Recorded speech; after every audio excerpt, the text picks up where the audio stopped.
ராமேஸ்வரம் அடுத்த பாம்பனில் கடல் சீற்றத்துடன் காணப்படும் நிலையில் 2 நாட்டு படகுகள் சேதமடைந்துள்ளன. இது தொடர்பான விவரங்களோடு இணைகிறார் நமது செய்தியாளர் விஸ்வநாதன். வணக்கம் விஸ்வநாதன், இது தொடர்பான விவரங்கள்.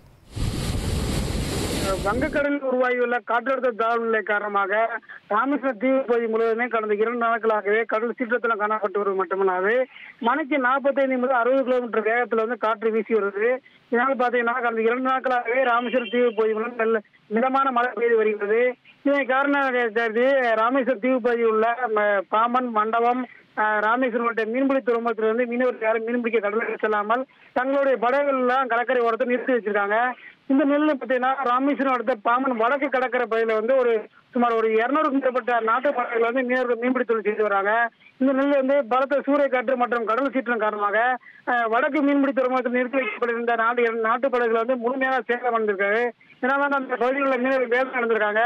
அது மட்டும் இல்லாத அந்த வடக்கு மீன்பிடி துறைமுகத்தில் அமைக்கப்பட்டு வரும் மீன்பிடி தூண்டுதலை வேலை விரைந்து முடிக்க வேண்டும் என மீனவர் கோரிக்கை விடுத்திருக்காங்க. சேதமடைந்த நாட்டு படகு இழப்பீடு வழங்க வேண்டும் மீனவர் கோரிக்கை விடுத்திருக்காங்க. உங்கள் விவரங்களுக்கு நன்றி விஸ்வநாதன். இனி செல்லும் இடமெல்லாம் செய்தி. தந்தி டிவியின் வாட்ஸ்அப் சேனலை ஃபாலோ பண்ணினா செல்ல இருக்கும் இடமெல்லாம் செய்தி. இதோ QR கோட் இப்பவே ஸ்கேன் பண்ணுங்க, ஃபாலோ பண்ணுங்க.